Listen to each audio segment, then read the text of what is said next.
are going live right now. So I will try my best to pop up people's comments, and or if they have a question, I will try and pop it up, and then we'll just take turns answering it as best as we can. Hi, Carl Lutz. He is from Georgia.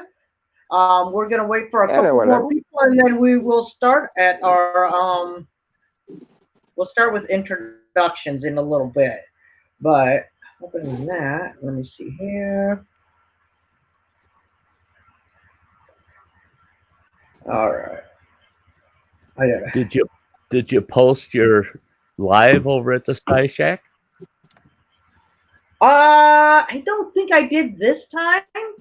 Okay. I usually do, but maybe I did. I don't remember. I'll try to find it and I'll post it over there. All right. Well, we got 3 people watching. Kyle's the only one who said hello to us. So, there's Kaylin. There's Brenda. Brenda's sitting upstairs. Hi, Brenda. Hi, Brenda. Hi, Brenda. So. Hey, Brenda. Hi, Kaylin. Kaylin, hey. Yep, and hi to Sean. This is Willie's brother, Sean. Am I frozen? No. No? Just kind of looks like Yep. Oh, I guess it is freezing a little bit. It's okay. It's because Brenda is on the same internet as I am on right now. We'll just blame Brenda. All right, so I'm going to do the introductions of our panel. First, we have, of course, Sty North from Wisconsin. Thank you, Sty, for joining us. We have Plano Chuck from Ohio. We also have Kira and Corey from South Dakota, and we have my co-host every week. We have Willie from Iowa here with me. Yeah, so like I said, almost forgot, huh? Yeah, right? Like I didn't see him at all. Just today. So, yeah, just today when he gave me all that deer. And half of it's gone, Willie. I'm just letting you know. I figured it would. Yep. So, with 2020, the way it has been going, I never thought in my lifetime that we would ever actually see a pandemic, right? I mean, so I wanted to get this panel together, and I wanted you guys to kind of introduce yourselves and things may get a little bit private, but we're going to start with our older generation, Sty and Chuck. Tell me, did you guys ever think this would happen? COVID? Well, a pandemic, COVID, anything? Well, a pandemic, I figured, part of me figured it's inevitable. It's going to come, someday. I was hoping in my lifetime I wouldn't have to see one. I remember polio, and it's not titled like a pandemic, but back when I was a kid, we felt it was. And when all of this started, I thought, oh boy, what's this one? Which class of people is this going to attack? Is it going to be the very young, or is it going to be the next generation, or is it going to be all of us old folks? Where's it going to hit? And I never imagined that we'd have a virus that would actually target the older generation. So for us old folks, we're looking at it as, whoa, we want to duck our heads and hope that we can slide beyond this thing. You hate to see it come on anybody, but I'd rather be in my 20s or 30s right now than going on 64, So yeah, and for me, it was really shocking because, Thack, I'm an outdoor person, and I need to be outdoors. last summer was a bummer. It was tough. They had all of our campgrounds closed for the first half of the summer. Took forever for them to open them up here in Wisconsin. And then when they did open them up, they were packed full. I mean, they were busier than Walmart, for crying out loud. And it was because everybody figured I can get away from COVID by going to the campgrounds. Yeah. And they didn't realize all they were doing was concentrating a lot of people again into another space. And so I spent most of my summer, I stayed in campgrounds, but I stayed away from people. Spent most of my time out in the field hiking, away from people. But I never would have imagined, I guess I was kind of naive because I thought, technology has gotten to the point, medicine has gotten to the point. If something does trigger, they'll be right on it. They'll take care of it. Well, yeah, that wasn't so true either, So I don't think any of us were really prepared for this one. Yeah. How about you, Chuck? I mean, so Sty talked about polio, correct, Sty? What was in your time? What was the fear of catching what?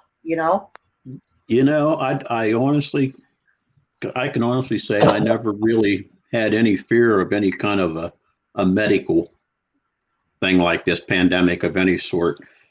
I always figured our big problem would be a power grid situation or war or something. I never even gave it a thought to like a medical, something like this. So it was like something new to me. It was like, what do you mean you can't control it?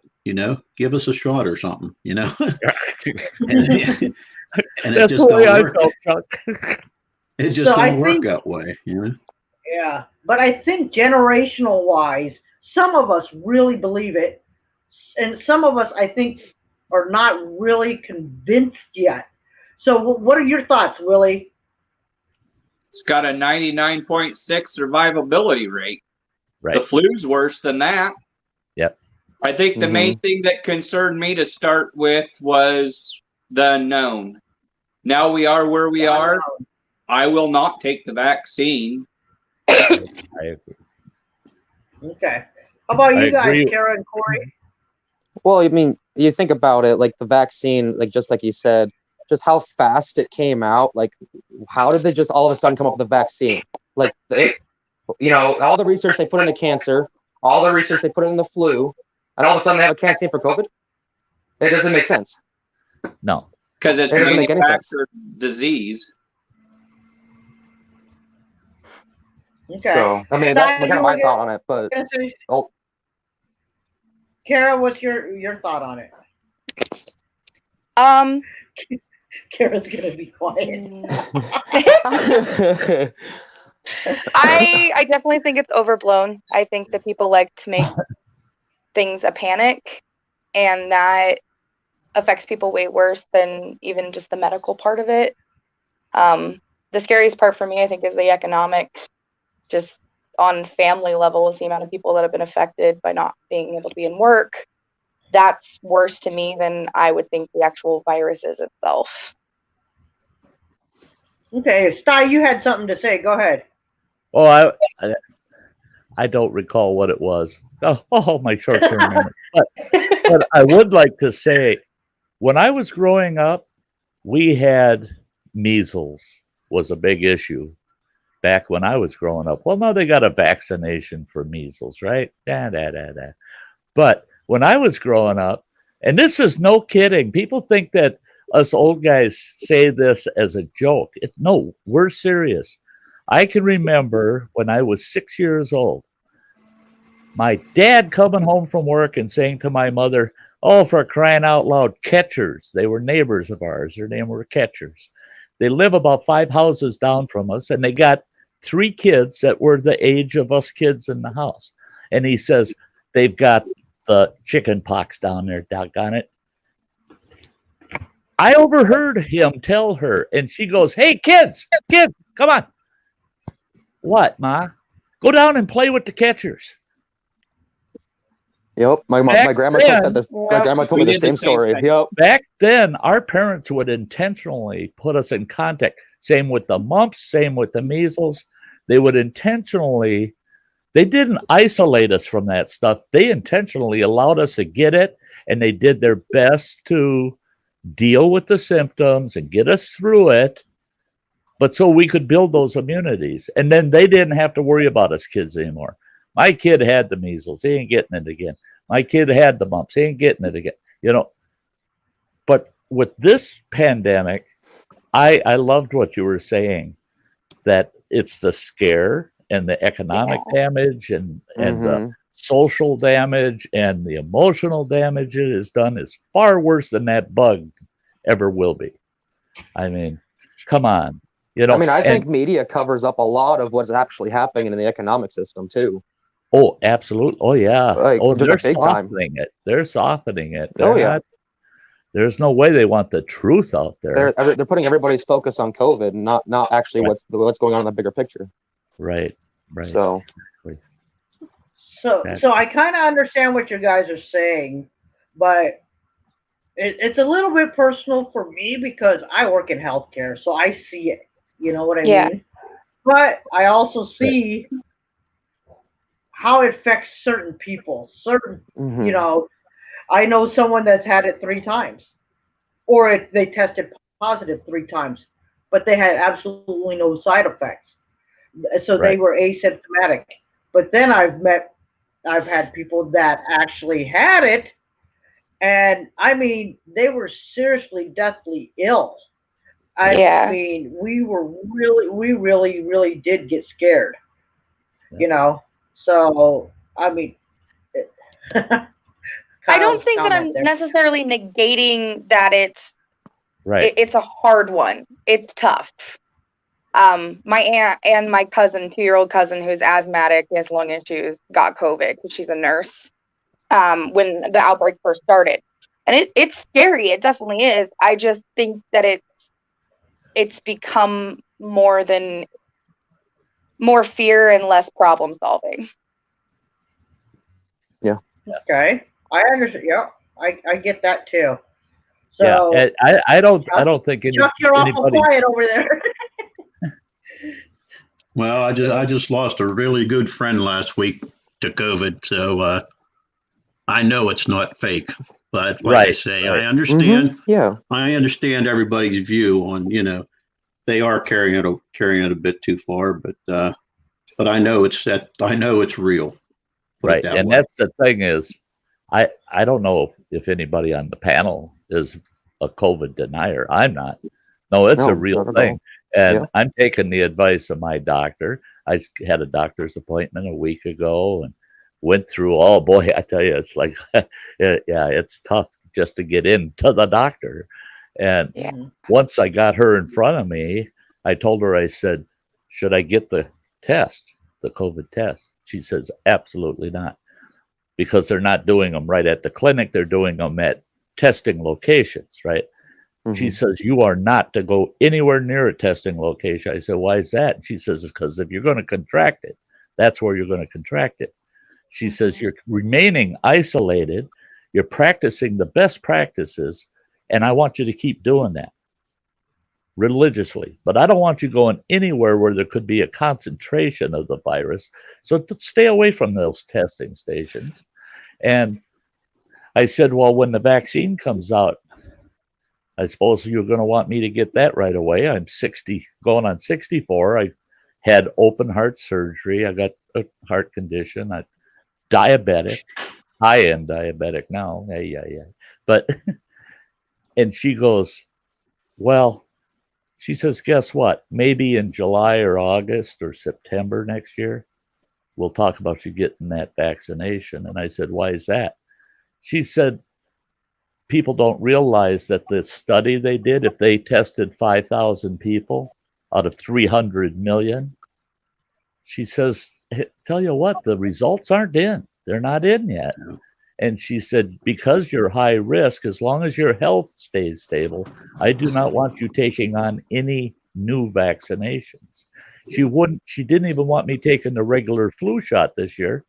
She said, because it'll the flu shot will actually weaken your immune system for about a week and a half. And then your immune system pops back up. She says, I don't want that window of opportunity for you to catch this bug. And she said, the only thing I want you to take is the pneumonia shot. She says, because if anything is going to kill you, it's going to be pneumonia. It's not going to be. And she said, and COVID could bring on the pneumonia. Yeah. She said, so I think you're best protected with the pneumonia shot. And in the meantime, just practice everything the way you are and just stay away from the opportunity to catch the virus. See, that's the one advantage my lifestyle gave me. Part hermit and part hobo. Either at home or in the woods anyway. So right. That's it. So yeah. I'm here at home alone or I'm out in the woods alone. So Yep. We go hang out at Willie's a lot. And for some reason this year, because I'm in healthcare, I didn't get to go see him I didn't get to travel nearly half as much as I used to. Right. But some people think that it is a government conspiracy and all this stuff, but here's my question. Why would they stop us from traveling? Tourism is one of the biggest. Well, and South Dakota's got a big issue with that too right now. Yeah. Definitely. All we have is Sturgis Rally. I mean, they could have stopped that, but they never did. Yeah. Yep. Yeah. So I asked Sty and Chuck already. Willie, did you ever think in our lifetime we would see something like this? With the way the government's headed, yeah. I just didn't know it'd be something like this. I honestly thought it'd be something more, or a bigger economical disaster more so than a medical. Okay. But it's kind of tied together. I do have a question for everybody to ponder, and they can answer it later. How many people get the flu shot every year? Go ahead. I've gotten the flu shot, I would say, twice in the last 10 years. And in that 10 years, I had open heart surgery, my gallbladder removed. And like I said, I'm diabetic. And it's offered, I just don't take it.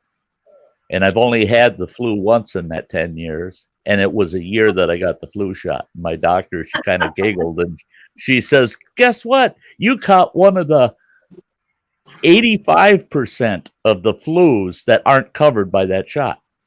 She says that shot is only covering a handful of flus.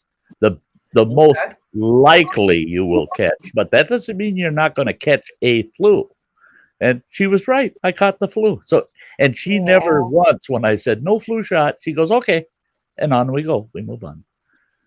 Yeah. I always figured that the good Lord put a set amount of holes in my body. And that's all. That's all. You didn't want more than that. I'm satisfied with that. Yeah. There you go. Yeah, I like it. The last time I had a flu shot. Yeah, the last time I had a flu shot was probably when I was 7 or 8. And I haven't had the flu until 2 years ago, was it? It was like 2 years ago when I got the flu. But ever since I got the flu shot, every time I got the flu shot, I got sick. Yeah. So, I think I'm going to not sit right next to you, babe, because it's echoing. I'm going to go in the other room. So because of my diabetes, they told me that I needed to get the flu shot. So I did. Yeah. And I would get the flu every other year. Yeah. This year I opted to not get the flu shot, and knock on wood, I have not gotten the flu shot. Flu. Right. Yep, same story for me. I've had the flu shot 3 times in my adult life, and every time I got it, I got sick within about a month. And the last time I got influenza A, which almost went pneumonia. So I'm okay. Yeah. Okay, so Willie, tell us what goes on with that question that you had. The flu is very, very similar to COVID-19. If you have the flu, it'll test positive for COVID. You have about the same symptoms. You have about the same survivability. Actually, the flu, you're more likely to die from the flu than COVID as of right now by their stats. They're not even counting flu people this year. You can't catch the flu this year. They're not testing for it. They can't determine the difference in it. So that was just my thought, where's everybody stand on it? Because it's very, very similar conditions. You have the same about survivability in both. And I mean, we stand just as good of a chance of dying from the flu as we do of COVID. It is a thing, but I honestly feel it's been around a lot longer. They just didn't have a name for it. Actually, Willie and I were really for years. Yeah, Willie and I were really, really sick earlier in the year. And they about a year ago right now. Yeah, they called it the crud. Oh, yeah. They kept calling it the crud. Yep. Yeah. I got me and Kira and I got the crud like multiple times in 1 year, and it lasted throughout the summer. Yeah, and when I went to test for the flu, it tested negative for the flu because it was not COVID back then. So because they didn't have the COVID test yet. Yeah. Yep. So. Yeah, my wife had that early in the year, like in January. There's a lot of she people was sick for a couple of weeks. There's a lot of people between December and February around here that were all sick. They all called it the crud. It didn't matter what you took or what they give you. It didn't do a dang bit of good. Yep. And the nursing homes was just crazy. The amount of people that had pneumonia and passed away from pneumonia because of it. Exact same symptoms. But now it has a name, and that's what it is. And now we have to be careful from it. Well, one thing that's got me just baffled is, okay, after this COVID thing, in March, I was really sick for about 3 weeks, really sick, respiratory, all the COVID symptoms kind of thing. And my doctor said, yeah, it's very likely that's what you had in March. But so I started looking into COVID. And at that time, you Google COVID. And what was the very first thing that popped up? The common cold. And then you read the text and then it mentions COVID. So, okay, if the common cold is the COVID virus, it's not COVID-19, which is a mutation of it, but it's still COVID. It's still the COVID virus. So if the common cold is the COVID, and they were able to come up with a vaccine to stop and cure COVID-19, why haven't they cured the common frickin' cold? If they can, exactly control what I just said with the whole vaccination thing. Exactly. Yeah. If they can control number 19, why the heck can't they control number 1? Not enough money in it. That's it. No, there is money in it. Take a look at what these companies are making. All the people that are running in buying NyQuil and everything else for the common cold. That's probably $1 billion industry, just the common cold remedies. The last thing they want to do is cure the common cold. Yeah, that's so they hype. If they had a cure for it that people wouldn't get it, then they couldn't sell all the other stuff. Right. They hype this. Why cure it when you can profit from it? Exactly. It's like curing cancer.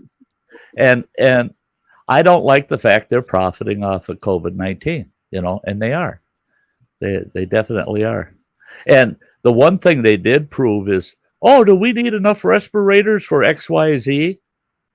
Okay, what did it take? It took them about 2 months, and they're selling respirators overseas because we got more respirators than we're ever going to need. Ever. Yeah, things can be addressed instead of panicked over it. But they played the panic card on this one. Yes. And I don't like that they're causing people to sit at home, isolated, and sweating this thing out, thinking somebody in my family is going to die. It's going to happen. It's got to happen. They're saying so.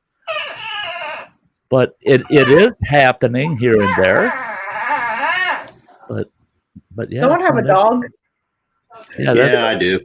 Oh, okay. I couldn't tell if it was a baby or a dog. That's I got a needy dog. Yep.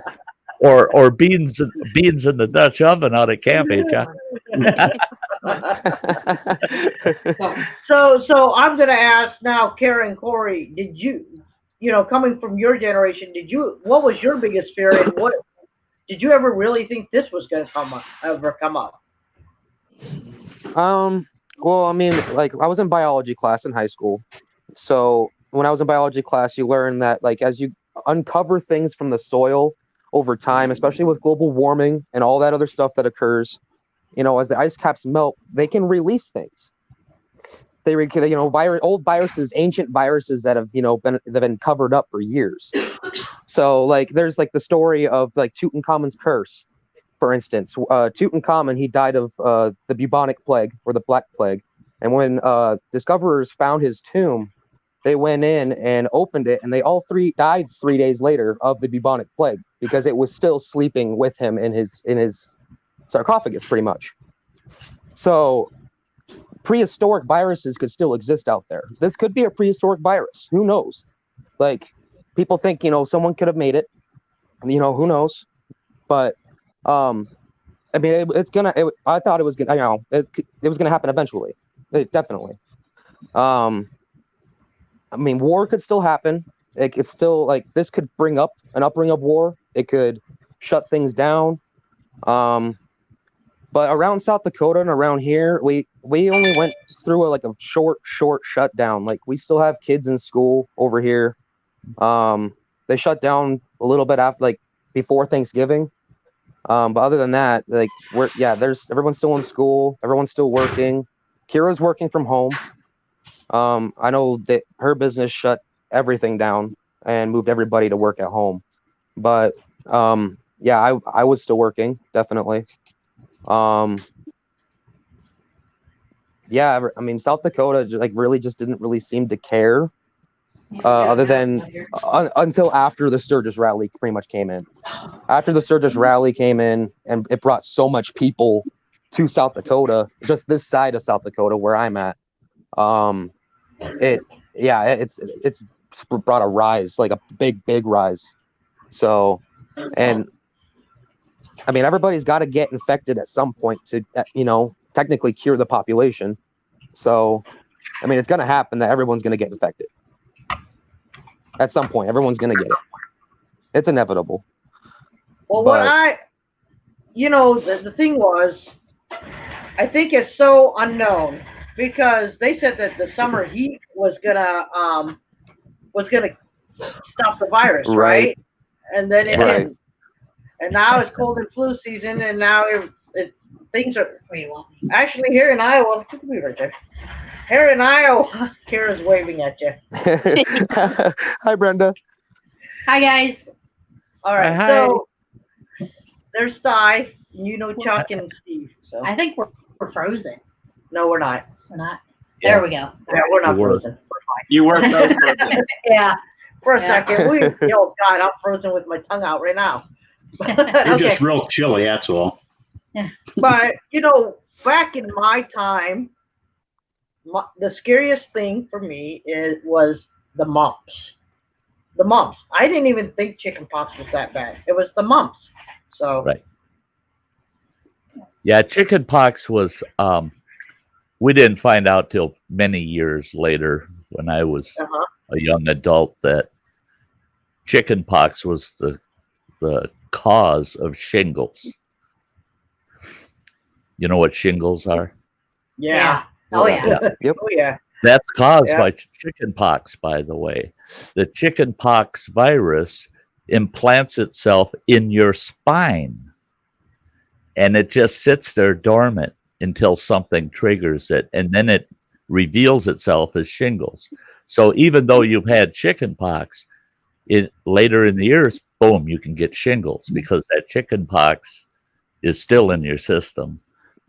But yeah, mumps. When I was a kid, boy, they kept a close eye on you when you had mumps because it could get really out of control. And for young adult men and even older adult men, if they get mumps, it can be terrible. It'll render them. It's almost 40% of the men that get mumps over the age of 25 end up sterile from it. Wow. Because it doesn't show up in your glands here; it shows up down there, and Well, it's horrible. so My right now uncle we're got talking about our present, and we talked a little bit about our past. Where do you guys think? Okay, so what do you think about our future? What has this 2020 done to our future? To like the future children, because I feel like there's going to be a ton of antisocial children out there after this. Oh yeah. And a lot of couples are having babies right now, because they're locked in. And then you guys think, give me your best guess. You think that this really will go away once this vaccine is out, or do you think the media is going to turn us around again? I think that once the whole COVID issue has played out, I think what it's going to be the aftermath. That's going to be the top topic. That it's going to be, oh my gosh, we got kids they're falling short on their grades in school, kids that are unstable, they become unstable. I think there's going to be a lot of after effect that we're going to be paying for several years. I had thought of that. 20 years from now, are older people going to say, oh, that group, that generation, yeah, that's the COVID generation. We got the millennial Generation X, and we're going to have the COVID generation, just like the baby boomers. Boom, boom, boom, boom, boom. Everybody was having kids. COVID shows up. They're all stuck in the house, and doggone it, you get stuck in the house too much, and all of a sudden kids start popping up. And I think we're going to see like a mini baby boom created by COVID also. Yeah. I think one of the problems with that is going to be the lack of interaction between the kids now. I mean, right. No social skills. Yeah. You're not going to school. You're not meeting in public places. You're not, there's no interaction between the kids. And what's that going to do down the road? You're going to have a bunch of, you think it's bad now, everybody sitting around with their phones. What's it going to be like in 10 or 15 years if this doesn't clear up? Yeah. They'll have no social skills. Right. A lot of smartphones and a bunch of dumb kids. Yeah. Yeah. I see a lot of kids, I think, wanting to drop out because of they can't figure out go to school, not go to school, do it at home. Learning. Yeah. I know two teenagers that have dropped out. They just discontinued. They said, I'm done with school. They won't go back to, even if school reopens, they're not going back. They quit school. Yeah. And I don't like seeing that. Willie, your wife is a teacher. What do you think? I mean, well, yeah, but do you think that the kids are not learning as much, or are they just? They've already had a study out that says kids don't learn as much online. Joanne come home saying that they had in one of her classes, my senior in high school. I've been blessed that we did close down the school in March, and they did not continue the rest of the year. But they did start in August, and they haven't missed a day yet. And they've been in school, and the goal is to be in school at all costs, as long as it's still safe. And I feel that's the best place for them, because the few kids that are learning online are not learning as well. and they've already, I know my wife's talked about, they've run into some stuff that they should have learned at the end of last year that they didn't. So they playing catch up. And I agree, it's the social interaction. I have a friend that was sick in the hospital with some other issues. But her big thing was she couldn't see her 3 kids or her husband. She went 2 months without anybody but a nurse seeing her. About killed her. She about gave up. And as soon as she was allowed to see her husband and kids again, she started getting better. Yep. Killing the will. I also feel the younger generation is going to be more compliant to the government's wishes, whatever they decide. Yeah. I hate these things. They do no good. Yeah. On the package, it says it will not protect you from COVID-19. That way they're not liable. But we have to wear them because the government said so. My kids come home and my youngest, she forgets she has it on and it's just what it is. I mean, it's like I used to wear no shoes when I was a kid. You go everywhere barefoot. Can't do that. Yeah. You have to wear shoes everywhere because you have to. Same thing. It's just going to make them more compliant, I feel. Yep. Can't offend anyone anymore. So, Kara and Corey, you guys are still younger. So, how do you guys think this thing is going to affect you for your future? I really can't tell right now. I mean, everything's such a jumbled mess as of right now that like that media puts out anyway. That I have no idea. I mean, time will only tell. Really, I mean that's how I look at it. So, I mean, if something happens, something happens. I mean, I'm prepared. I mean, I hope everybody else is prepared if something happens, you know. But I mean, yeah, that's how I look at it. Well, there was a couple of things there that you guys picked up on. I definitely agree that there's going to be a baby boom. Just because, I mean, I work in financing, and everyone in my business is working at home, and I cannot tell you how many people are all of a sudden pregnant this year. People that I wouldn't have thought would have had a kid. Like Right. they were always like, I'm not having children, and all of them are now pregnant. I mean, yeah, there's going to be a lot more children. I think I disagree with that children are going to be antisocial because of it. I think that initially that might be the case. I was homeschooled my whole childhood, and I craved social interaction after long periods of time. I lived out in the country. I didn't have a whole lot of friends. I saw friends at church on Sundays, and that was it. And going into high school, and then because I only went to public school for 1 year out of my childhood, and that was my senior year of high school, and it definitely stumps the social interaction. I'm not great in social interactions, large crowds, things like that. I don't know what to do with myself. But I don't think it'll make them not want to see other people or not want to make friends, because they're gonna want that, in my opinion. If I can, I hope we homeschooled our kids, and yeah, I just don't like public schools, period. But we homeschooled our kids, and they craved for social interaction for their own age groups at the times, you know, through the years. They wanted that social interaction. They craved it, but nobody was telling them you're not allowed to have social action. Right. That is a different part of it. And that's what's happening today is these kids are being told by the government, their local officials, their families, their parents, you're not allowed to go see other kids. You're not allowed to have that social interaction. You'll get sick or you'll bring it home. You're not allowed.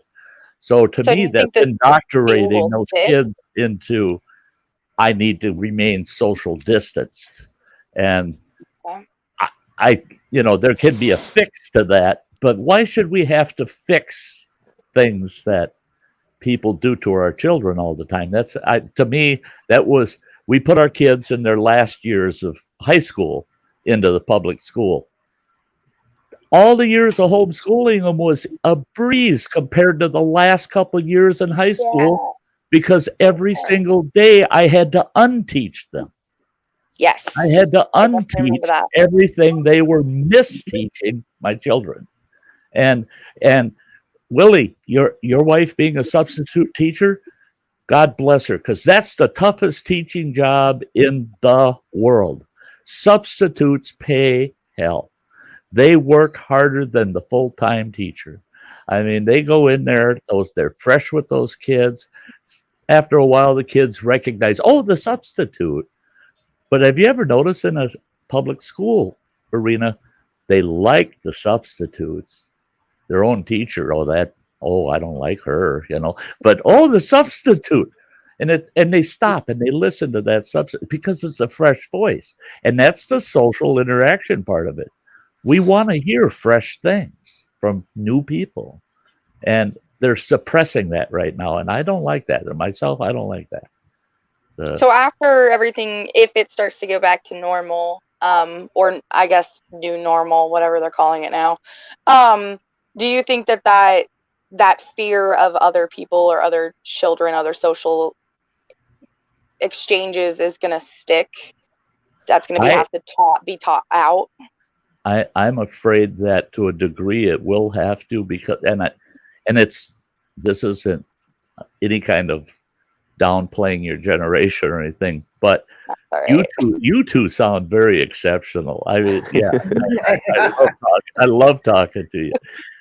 But there's so many, and I know a lot from my children are in your generation or just above your generation. People don't give that attention to their children in general.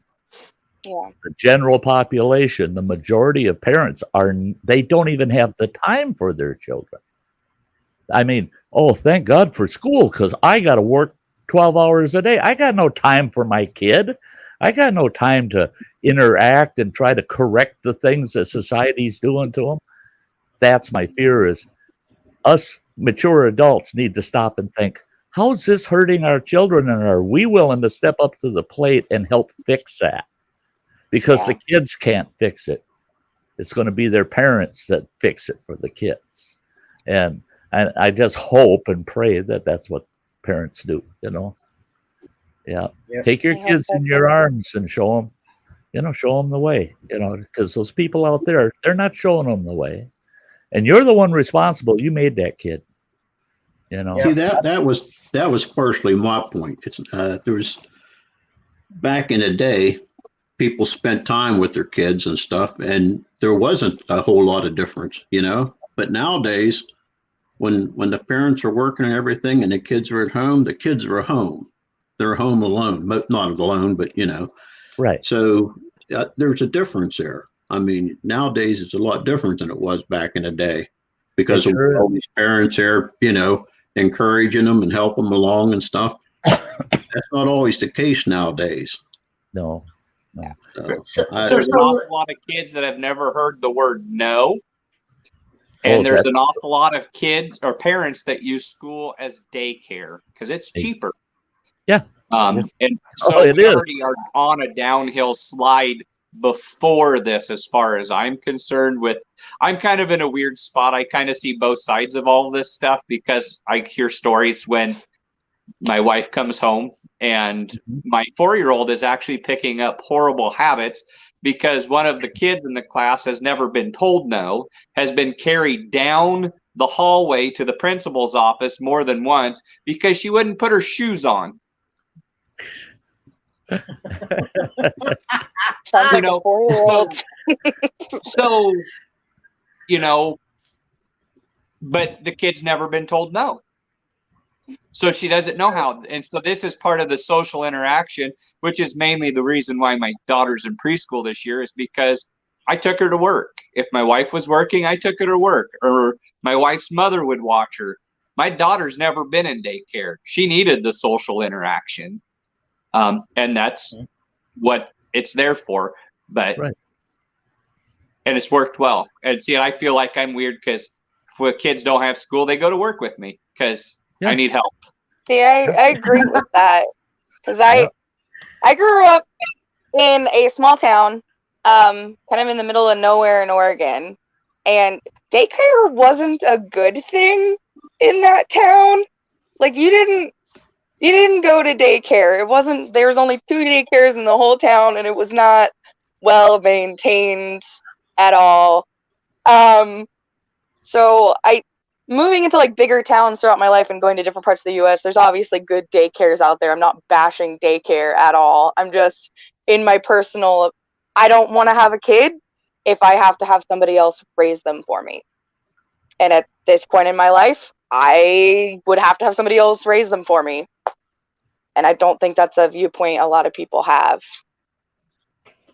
No. Well, and since there's a people lot are of. starting to leave, What's maybe that? I'm gonna interrupt for 1 second, and since people are starting to leave, I want to say goodnight to Vborg. I think Dave from If It's Not Broken, Fix It left. But I want to thank Kyle, Lust, Kaylin Strange, Sean Brahms, Brenda sitting right here, Kyle Anderson, Cornfed Experience, RG Homestead, Jay and the Sticks, Johnny over there at Prepping Life. Hey, if you guys haven't checked him out, please check him out. He just came back, and so he needs a few subs. Okay. Battle Bean was here. I don't know if he is. So, like I said, Vborg left. Who else do we have in our side here? Redbird 491. That's Robin. Welcome. Who else did we have? There was Larry Johnson from Canada. And if you think about it, thumbs up. Yes. Oh. And share it out. Yep. Let's see. I think that might be it. Let me make sure. Yeah, I think that's it for there, as far as I can see. Oh, Hiking Deep is in here. Welcome, Hiking Deep. Oh,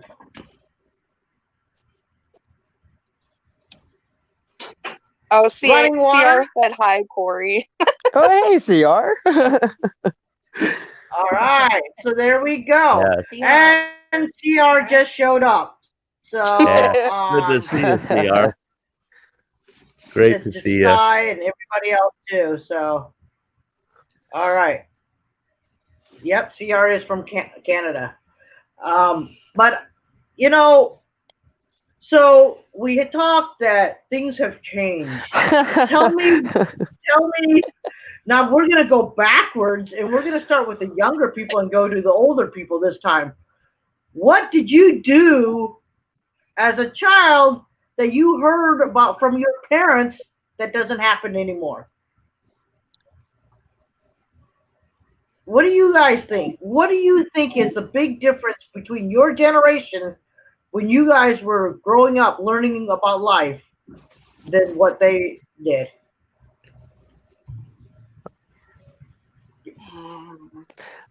I mean, I know my grandpa had talked to me a lot, and with him growing up, he lived in Nebraska, and I've noticed there's a lot more freedoms that the older generations definitely have than we do. What do you mean by that? Well, like my grandpa used to tell me like just crazy stories of when he was growing up, like just lighting off fireworks whenever he wanted. Like he could do that when he was living in Nebraska. Trying to think what else. Like there was one time he built a snow fort in a big old tree, and he was chucking snowballs everywhere and stuff, and you know he ended up having to run away from the tree because he ended up throwing a snowball at a cop car and whatnot. But I mean, they never did anything because they were just kids. Nowadays, like cops are so strict on just everything, you know. They're not here to serve and protect. They don't understand that, you know, fun is fun when you're a kid, you know, and that sort of thing. But at the same time, I do believe that some kids do need that some sort of authority. But I mean, even I'm trying to think here. What else? I mean, a lot of like even just how like people were raised back then, like from corporal punishment. Even like I was spanked growing up, but I mean, I've heard of like people cracking out, spoons or like belts and stuff. Like my mom had a limit. Or fly swatter, yeah. I know Kira was a spoon. So but like, I mean, I think corporal punishment's okay to a certain point. There's a point. Like there was a point when like I was abused when I was growing up, and my mom, realized when spanking me wasn't a good idea anymore. So she stopped spanking me. I growing up, I never really played very much video games. Whenever I use technology, I use it to learn. I love to learn because in my aspect, if I'm learning something, I'm helping other people. Because if I know how to do something, why can't I show other people how to do something? So, playing games is something I do on the way, way, way down low time when I'm like so tired or just unmotivated to do anything. But when just growing up, I played outside all the time. I'd make little forts in the, over by the park and like the, what I call the forest and whatnot. So I was always trying to start, a little fire by smacking rocks together as a kid underneath my back porch, like being a pyromaniac. And like, I was a crazy kid. So did a lot of crazy, weird little things. But I was always outside. Always outside. So what was your thing, Kara? That was a lot. I think the main riding in the back of a truck through town was fun as a kid, and my parents made that sound normal. And then growing up, it was like, we weren't even supposed to be doing that. Okay. And now it's like you can't do that. But I think along with what Corey was saying, my biggest thing is I think the parents just get a bad rap nowadays. I think that you're monitored so much, which is always a thing. I mean, even my mom used to say that her church friends or her Bible study friends were always talking about parenting techniques and giving her books and things when she'd have a hard time. And she'd get to points where certain people, she felt like, judged her for her parenting. But I think that nowadays, with the amount of too many people get involved, I think, in my opinion. So too people are just yeah. So, I know Willie has a good story about riding in the back of a truck. Why don't you tell us there, Willie? My younger brother and I rode from here in Iowa in the back of Dad's Ford pickup to California and back.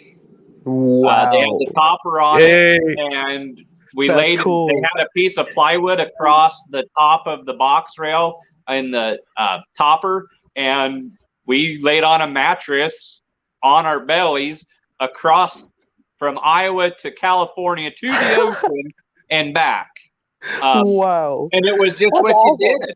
I remember when we were kids, my parents would take us to a lake out in Nebraska, and they'd leave about 10 o'clock on night on purpose, so all of us kids would just sleep in the back of the pickup in the topper.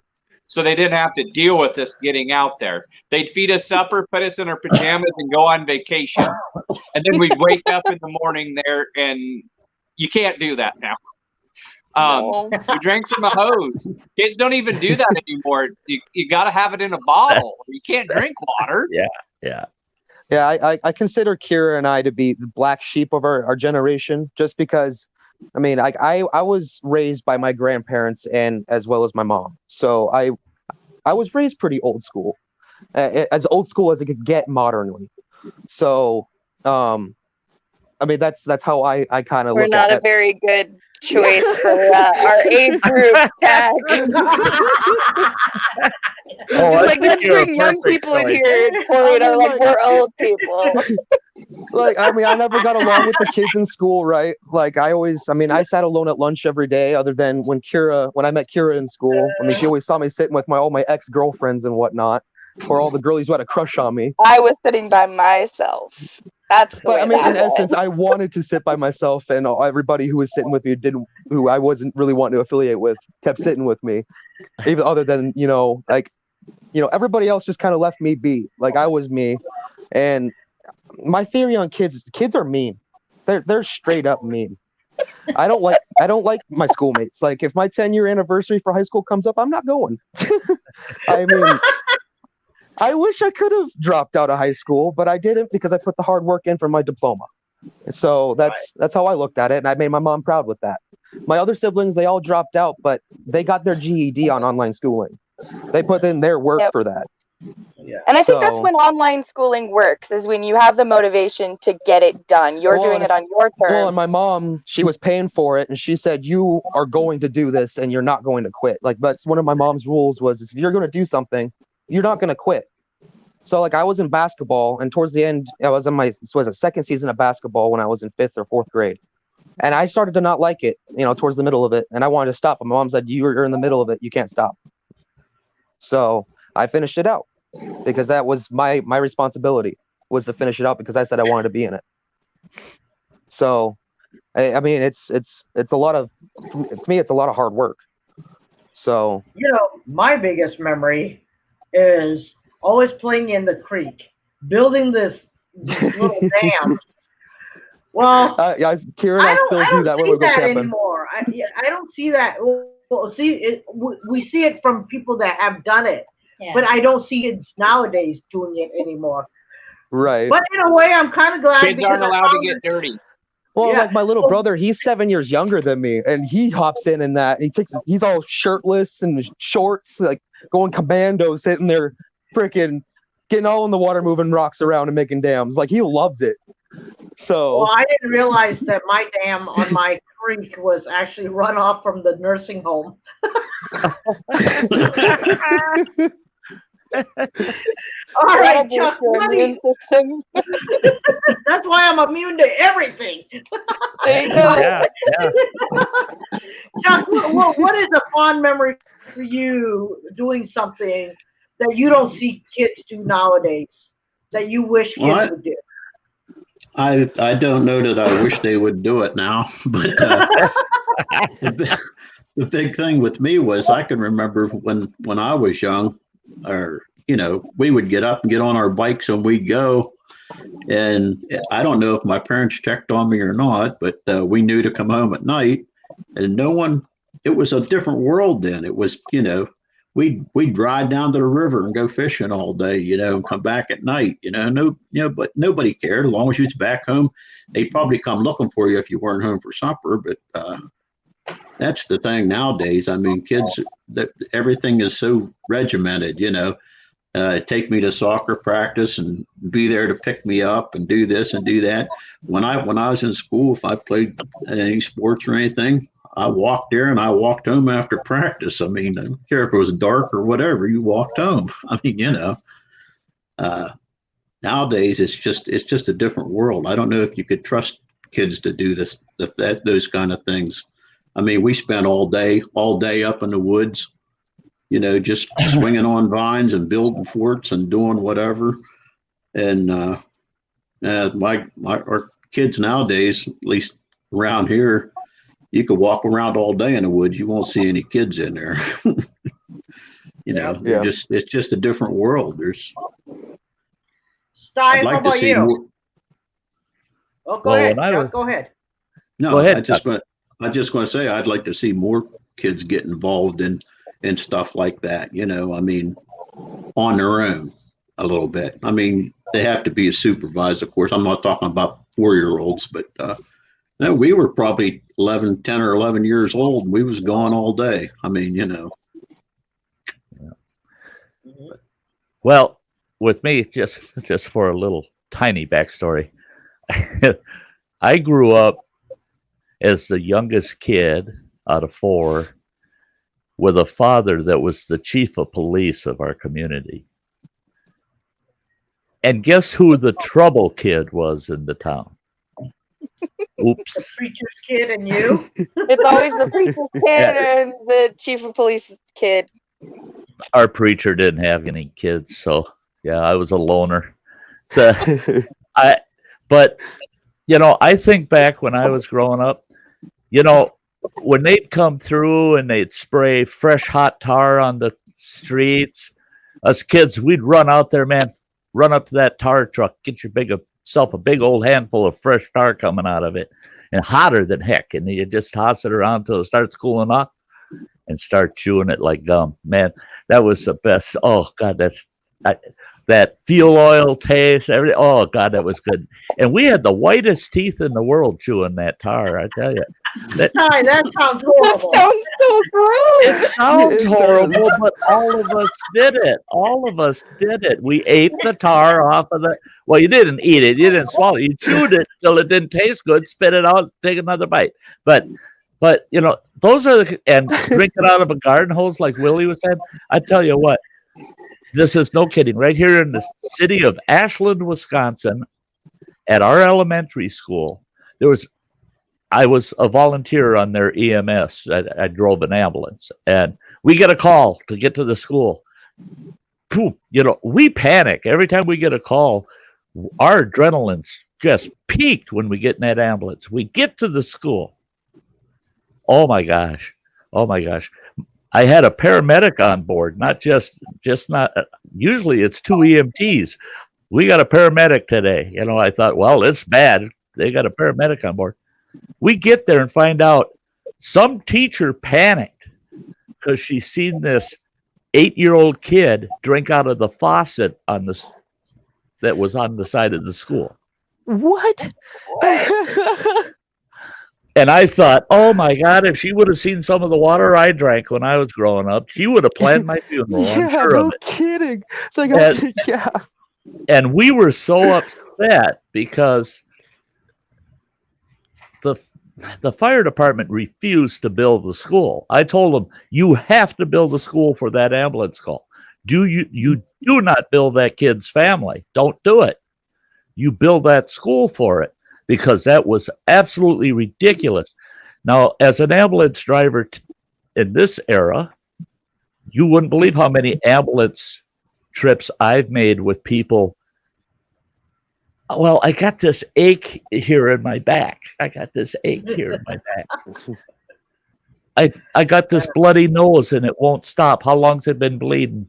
Almost Drive 50. yourself to the doctor. Doctor, right? If you think a doctor needs to see Sleep it, drive on it. yourself. But we made so many unnecessary ambulance calls. It was pitiful. It was just ridiculous. When I was a kid, our ambulance in our town, when I was up until 1967, in fact, was a 1960, from 64 to 67. It was a 1963 Chevrolet hearse converted into an ambulance. And that was our ambulance, and it serviced 4 communities. So if you needed an ambulance, you hoped you weren't too far down the list on them coming to get you, because there was only one. There was only one. But when I was growing up, and to support Chuck's take on it, when I was growing up, there was nobody that, how do I put it? Okay, us kids, we'd go out and we learned just as much right from wrong by just going out and doing things than we did from someone telling us what's right and wrong. I mean, we'd go out there and, oh my gosh, we were playing with matches. Shouldn't have done that by the lumber yard, you know? Find out that's not a good place to play with matches, you know? But my father passed away in 1969. In 1967, the Minneapolis Star and Tribune did a whole front page article on him getting in an argument with our city council, because our city council was mad because they ended up on the child delinquency list for the state of Minnesota. And they asked my father, why do we have so many juvenile delinquents in our town? He says, get this straight. There ain't any bad kids. There's some questionable parents, but there's no bad kids. He says, and guess what? I don't care if it's today or if it's 100 years from now. Kids never change. Only the times change. And I hadn't thought about that for years and years. And then all of a sudden it came to me. He is absolutely right. Because I'll take groups of kids. I work with the Boys and Girls Club, and I take them out and teach them bushcrafting, simple bushcrafting, a fire starting session and, just simple stuff. But I take those kids out in the woods, and those kids, they look and they go, "Where did you bring us? Look at this crap. We're going to die out here. You can't bring us out here." And by the time they go home, they're covered in dirt and they got the biggest smiles on their faces. And I've gotten calls from their parents. "What did you do to my kid?" I said, "I let him be a kid for a few hours. You need to let that kid get outside. You need to let that kid go get dirty. You need to let that kid cut himself. Okay. Don't protect that kid from every boo-boo. They need the boo-boos. Yep. You can't kiss something they don't get." I used to love that. "Oh, you cut yourself. Come here. I'll kiss your boo-boo." "Oh, yeah, Ma. Yeah." I used to love that. Now it's, don't let the kid have those boo-boos. No. Let children be children. And the best way for children to be children is get out of the way. Parents need to say, "Kids, I'm going to put you out where I ain't. I'm going to put you out there. I might be in the distance keeping an eye on you, but I'm not." That's exactly what my mom did too. Yep. And she always said, "Go downstairs or go outside." And the best thing I ever saw was my ex-wife with our youngest daughter. My youngest daughter at the time was 5 years old. I come home from a hard day's work, and here my career was finance. and I come home from a hard day's work, walk in the door, and here's my wife arguing with this 5-year-old. And they're just back and forth. And the 5-year-old, I mean, she had one-liners that I wanted to write down. I mean, that 5-year-old was right on top of it. And my wife wasn't gaining any ground. I pulled my wife to the side and I said, "You got to stop. You got to stop. You can't argue with her." She goes, "But I'm the mother." And I said, "That's it. You have to be the mother. You're trying to be a 5-year-old. You're trying to argue at her level. And she's a professional 5-year-old. You haven't been a 5-year-old for 30 years. Back off. You got to quit. You're going to lose that fight." I like that. And she goes, "Well, then how am I going to win?" I said, "You're bigger than she is. Just stand over and say, 'That's it. That's the end of it. It's my way, period. And the only reason for it is because.'" No argument. Yep. I absolutely love what Running Water just said. Kids with no scars or broken bones grow into adults with no good stories. I mean, isn't that so true? That is just so true. I'm the living proof of that. So let me ask you guys, what do you think was the turning point where kids or parents, right? Because so you, Sty and Chuck, you raised the 30-year-olds or 40-year-olds, and then Willie, now you and I, well, I'm not raising anyone because I decided I'm not having kids because I don't like children. But I'm so proud of you, Thack. But then we have Willie that's raising teenagers, and then Kara and Corey, you're going to be raising kids later on, hopefully, But I mean, what is the turning point? What do you guys think is the turning point that because we're saying to people, leave your children alone, but you were the person that raised that person. Do you guys understand what I'm saying? So, Willie, we talked a lot, and maybe it's because you live out in the country, but your children are in the middle of nowhere. Yeah, your children are so well behaved to us, anyways.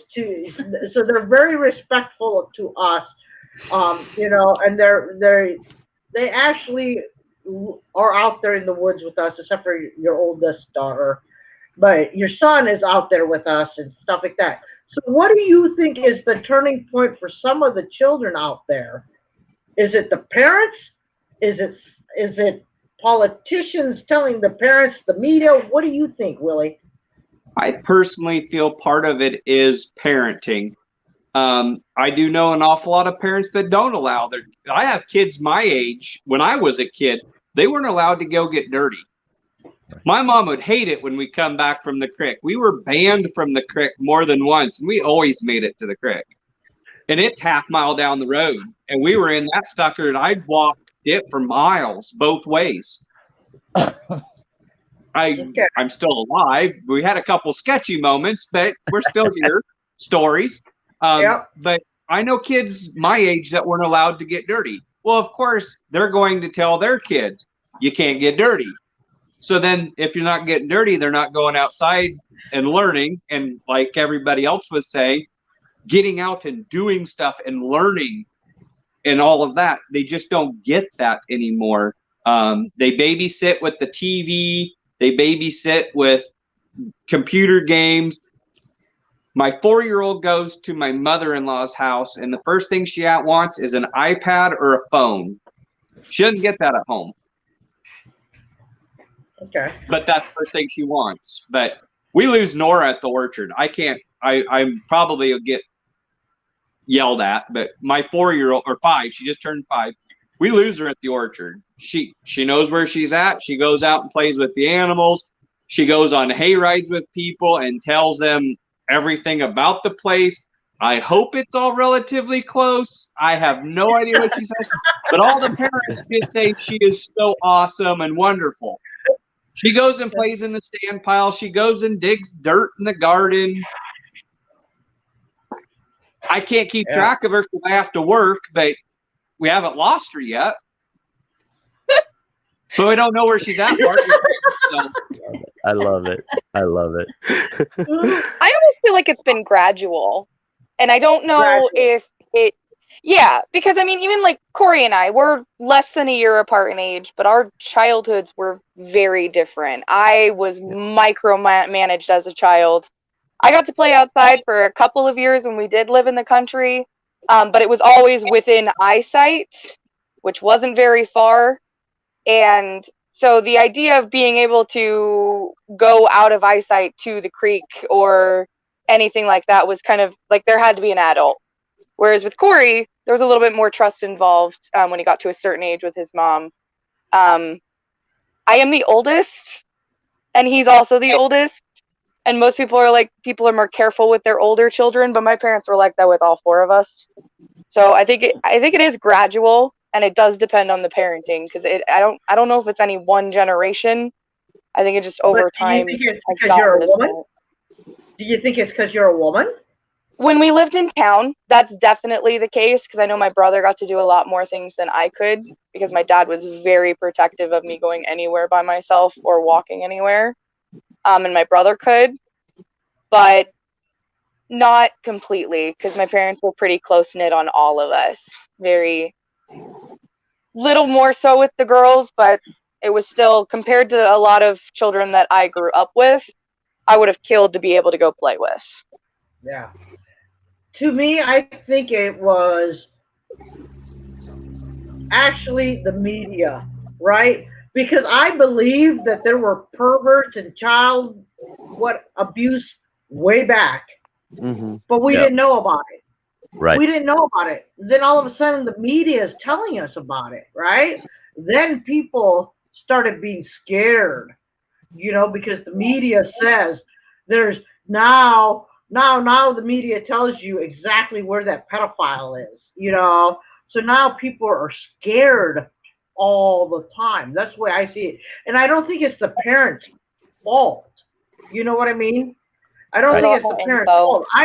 Because they, like you said, gradually from the media saying, oh my God, now we have a serial killer.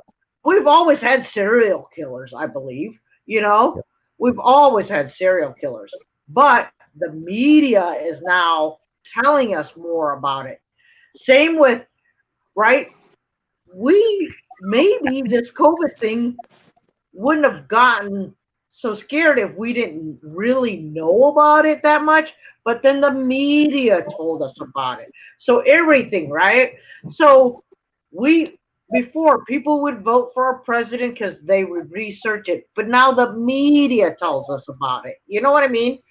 So to me, it's the media that's the turning point for most things.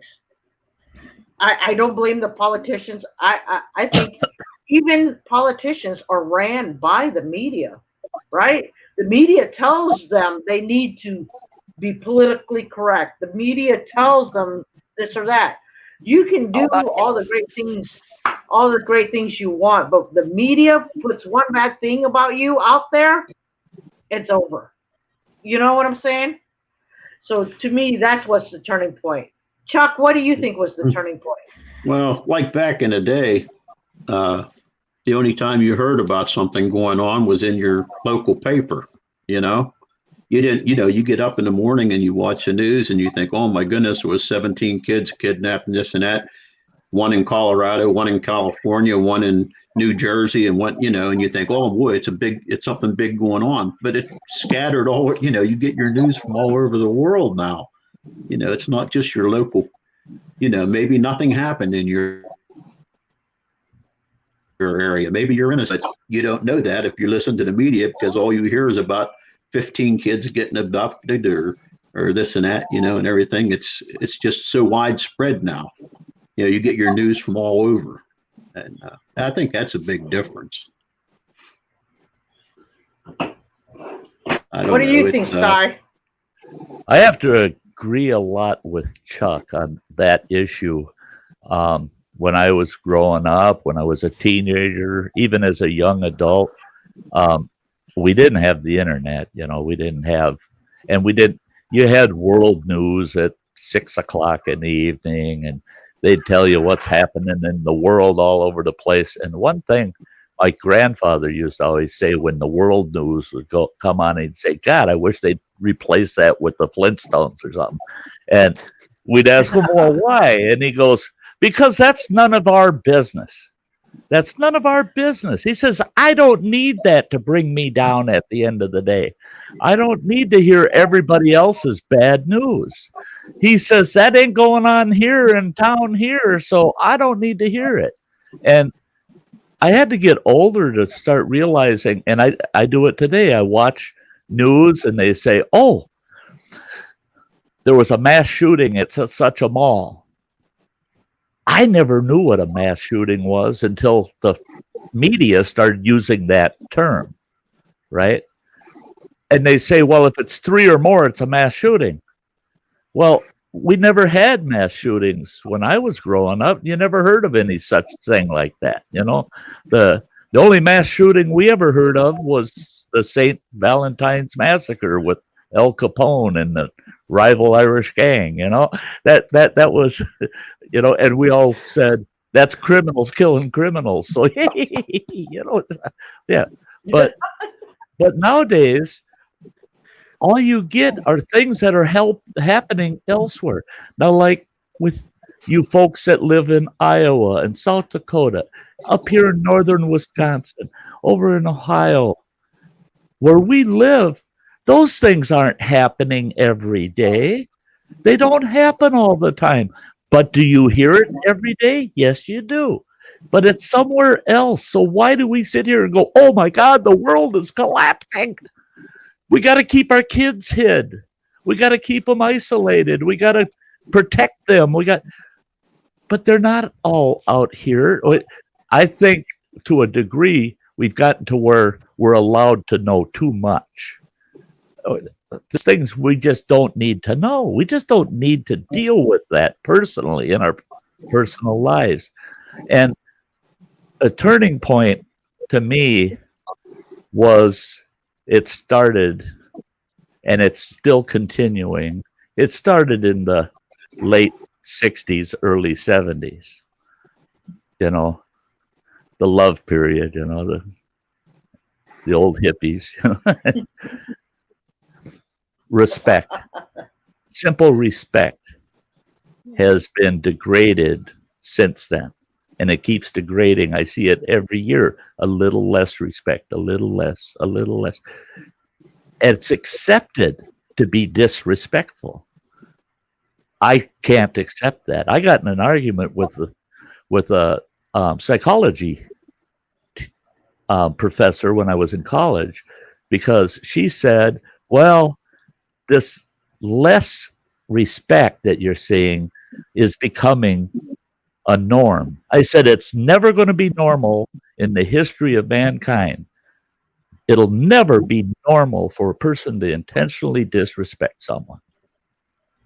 And she says, oh, well, yeah, it will if people just ignore it and accept it, allow it, then it becomes the norm. I said, I'll never agree with that.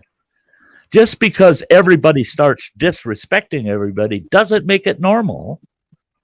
It just means everybody has given up their own feelings and they're treating other people as being inanimate objects, that they don't cry, they don't bleed, they don't have sorrow. So I don't have to respect them. I don't have to show them any respect. They haven't earned it. Well, you can't earn it unless you apply it. So if you're not going to be respectful, don't ever expect respect back, you know? And that's why on my channel, that's my only rule. And it kind of catches people off guard. I only got one rule. I don't care what you say over in the chat. Blah, blah, blah, all you want. As long as it's respectful. You know, just don't let me see you intentionally tearing somebody down. Just be respectful to each other. You can have total different opinions of things and still respect each other. You know, that change, I see it where it's growing is in our children, because they see it every day and kids mimic us. So they see that disrespect going on. So they act that way. And then we wonder, well, why's my kid acting that way?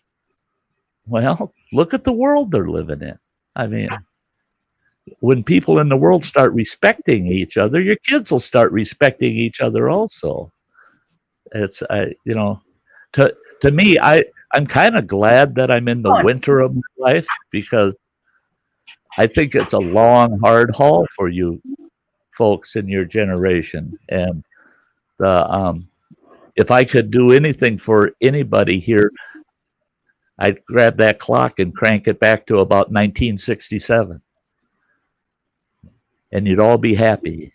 We were upper middle class family, and my family household income was less than $700 a month, and we were upper middle class. We owned 2 to 3 cars. We lived in a beautiful home. We went on vacation for 2 weeks a year. And I mean, yeah, we never needed a thing. The money was always there at $700 a month. And that doesn't even cover my rent. Yeah. Exactly. Yeah, that's half of most people's rent. My mother, our family home, my mother and father bought that in 1964, and they bought the home for $12,000, and it sat on almost 2.5 acres of land. Beautiful home, had lake access, and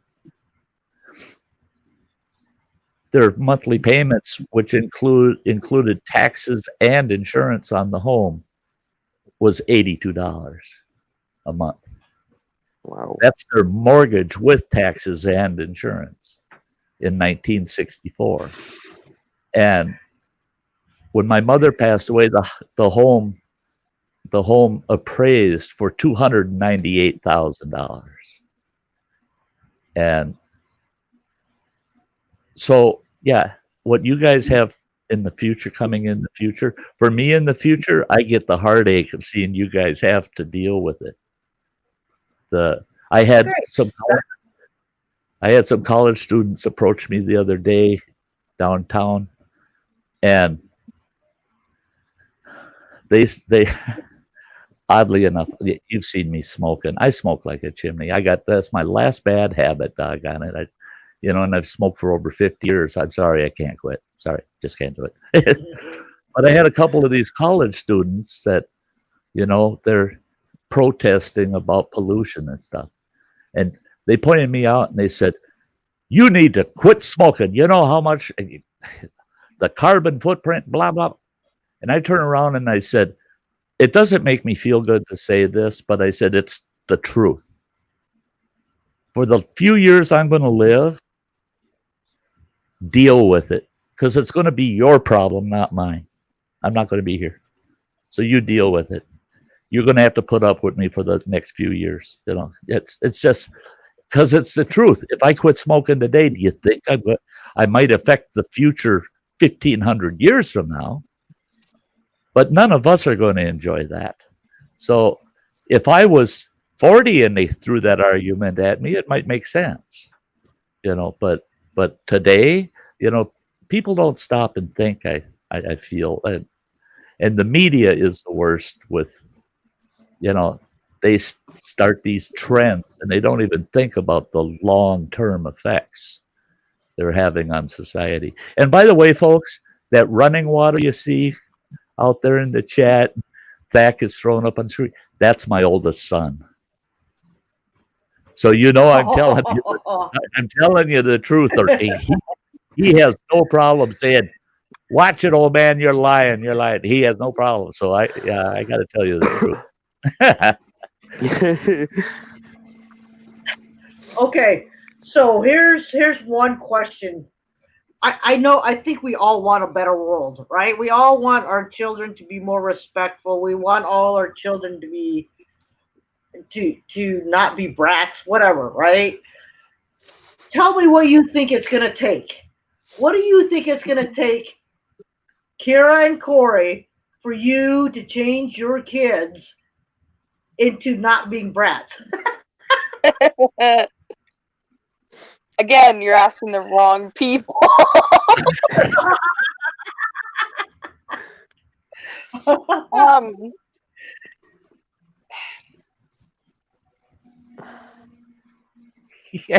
It's hard because whatever you teach, that's a percentage of what your kid learns. And that's one of the biggest things I'm going to take away from this conversation is that the outside factors are the part that are the hardest for the parents who have to unteach their children.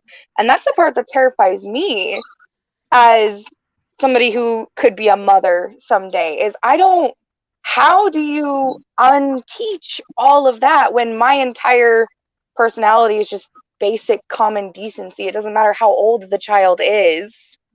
It's a human. And I'm going to treat it like a human, whereas you go out into the public and people do not give a crap. So I don't know. I don't know how I would not have a bratty child when I'd probably have to tell them to stick up for themselves all the time. Do you think you would homeschool your child? I don't think I could at this point. Okay. I don't know how that would be possible, but I would love to. Okay. Corey? Oh, yeah. You teach them to fish, right, Corey? Oh yeah. Oh yeah. Of course. Especially the girls. Oh yeah, definitely. No, I feel like my mom did a great job raising me growing up, like keeping me outside and pretty much giving me the freedom of doing what I wanted to do growing up. As long as she knew where I was and what time I was going to be home, which I was home on time every day because I didn't want my freedom getting taken away. My mom said, if you mess up once, you're done. So I showed up at home all the time, right on time. If I was going to be late, I would let my mom know. It was like being late for a job. If you as long as you let them know, hey, I'm going to be a little bit late, you're fine. Well, the majority of the time, you're fine. As long as you keep in communication with your parents or with your job even, because stuff happens in life. It does. I mean, even a lot of times when I was a kid, stuff happened. Like my car broke down on the way home and I wasn't going to make it home. So I had to call my mom and say, hey, I'm going to be late. So, I mean, I enjoyed like just having those freedoms as a kid. I did. I 100%. I feel bad for a lot of kids who didn't have those sorts of freedoms, because there's a lot of kids, like Kira, Kira's told me plenty of stories where she has had horrible, experiences where, it's like, why would the parents do something like that? Like, it's ridiculous. So, I mean, even like Kira and I, we're kind of in the lower income area of town. And whenever we go so much crap about that too. Yeah, we get a ton of crap about it, but we can't do anything about it because of how much money we make. Like, I mean, it works, right. But that matters. Stuff like that matters, and that's why I don't like fitting into society. So I can't imagine trying to raise a child in one, because those mentalities that you have to instill in that child, I don't want them to be negative, and I'm kind of a pessimist, so it's kind of let's not. Yeah. Willie, what do you think? What are you going to instill in your children to change so that your grandchildren will maybe be like you or something? I'm not sure. It's a double-edged sword. You push too hard one way, you push them away. You don't let them. It's a balancing act. If you push too hard, you could push them away, especially with my house where I am divorced. The older two do live with their mom part of the time and with me part of the time. There was a time they tried to play each other. The best thing I ever did was call the ex-wife in front of the kids and say, hey, did you say this? And of course, she always said no, because the kids were smart enough to try to play us against each other. I was outsmarted them. I called them on it. Didn't happen much more. But it's kind of a balancing act.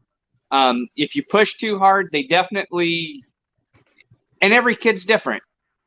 My oldest daughter, definitely is not an outdoorsy person. I respect that. You have to show them respect because everybody has different interests. We all happen to be sitting on this chat together. Yeah. I would say all have fairly common interests. Yeah. I could pick some people out that I know that could be on this chat and they would give completely different answers because their interests are different. They're worried about the fancy new house, the fancy new car, the fact that they're $500,000 in debt. They're barely making ends meet, but they've got the new fancy stuff. I'd rather own junk that's paid for. Hey, yeah. I don't have to work. I It might agree with break that. down and I might have to spend a few dollars on it here and there. And yeah, it's aggravating and drives me nuts. But I don't have to worry about a payment. Man, My it adds job character. My job, I get paid between June and October. I don't make money the rest of the year. So I save everything up I can through the summer to get through the winter and the spring. I have an odd job. Most people don't have to worry about that. I worry about payments. Until 6 months ago, I didn't have a debit card. I dealt in cash. The main reason is there's places that are starting to not want to deal in cash. As of January 1, 2021, Casey's will no longer accept a check for payment, period. Got to have a debit card or cash, and they really don't like cash because cash is dirty. Yeah. Yeah. So as a card, I touch it with the same hands I touch my cash. Yeah. But so I don't know. And I do feel there are some really crappy parents out there that kind of let their kids get away with stuff. And if anybody calls the parents on it, my kid wouldn't do that. No way they wouldn't. But they're the ones usually causing the problems, which then bleeds off to their friends and then they cause problems. And if you're strict enough, yes, you can stop it to a point, but they're still going to do it behind your back. And so it is kind of I don't know. I just try to teach them to be respectful and listen. And when somebody says something, and if you say you're going to do something, you do it. You just got to do it no matter what. So I don't know. So as Sty and Chuck, I know you both are grandparents now, right? Oh, yeah.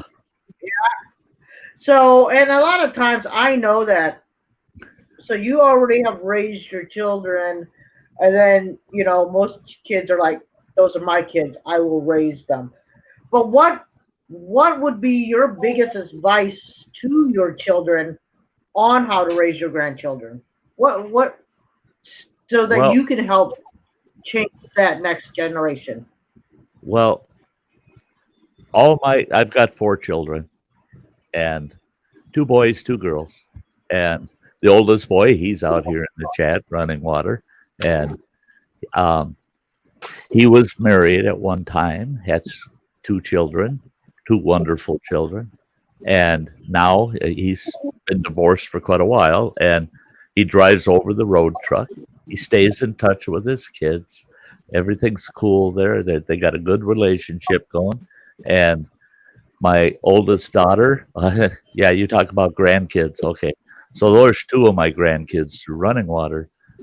My oldest daughter, she's got 10 children. And Wow. and out of those 10 children, I've got 2 great grandkids. And she's a whole different story. God bless her. I love her to death. I love her to my grave. But she runs her own private nut house. I mean, and that's right from her lips. I mean, that's what. And guess what her career is? Mental health. She works a big halfway house and has individual clients and these are all clients with real extreme mental health issues. And I said, how can you do that job and raise your crazy kids? And she said, well, it's not like I'm going to work. It's just like those are more of my kids, just somewhere else, Nothing changes, work or home, it's all the same. Makes sense. And then my youngest son, he doesn't have any children. He's not married, very independent, very successful. My youngest daughter, she has 3 children. The kids are doing very well. And her youngest son, I mean, he's excelling. I mean, he's got a whole wall covered with skiing trophies. They sent him over to Europe twice now. He goes over to Europe and competes. And so that's a grandson that just stands right out. Don't love him any more than I love the other 14. But the thing is, and then my whole take on this thing, the way I raise my kids, okay, back in the 1980s, I took my family away from all the comforts of life, and we moved up into the backcountry in northwestern Montana.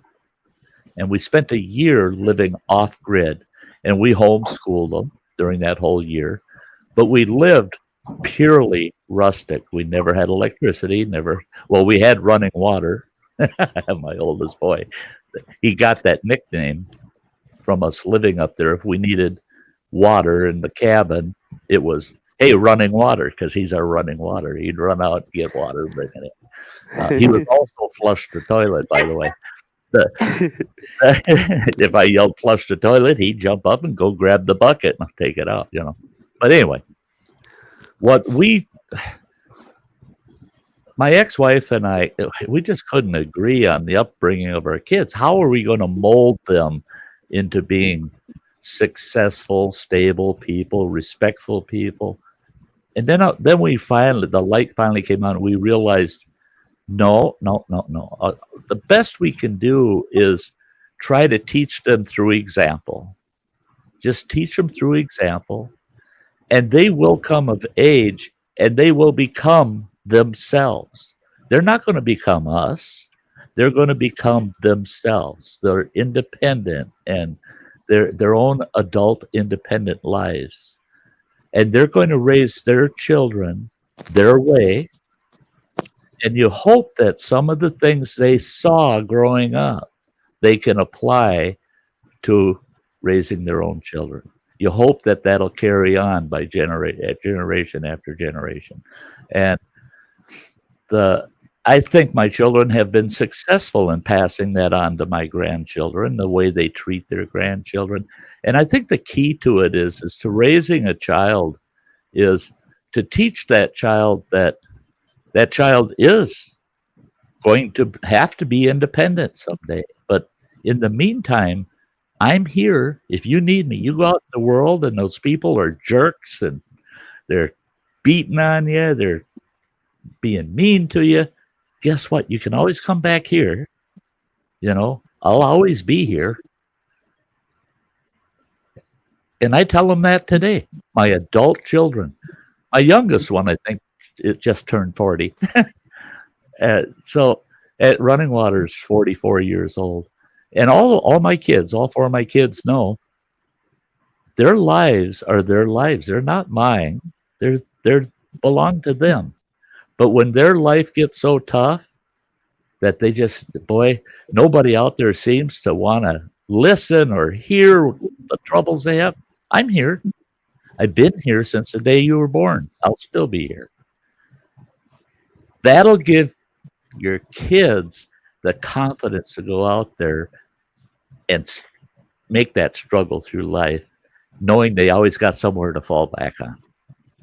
I can always run back to mom or dad or my family in general, because they'll understand. They'll understand where I'm coming from.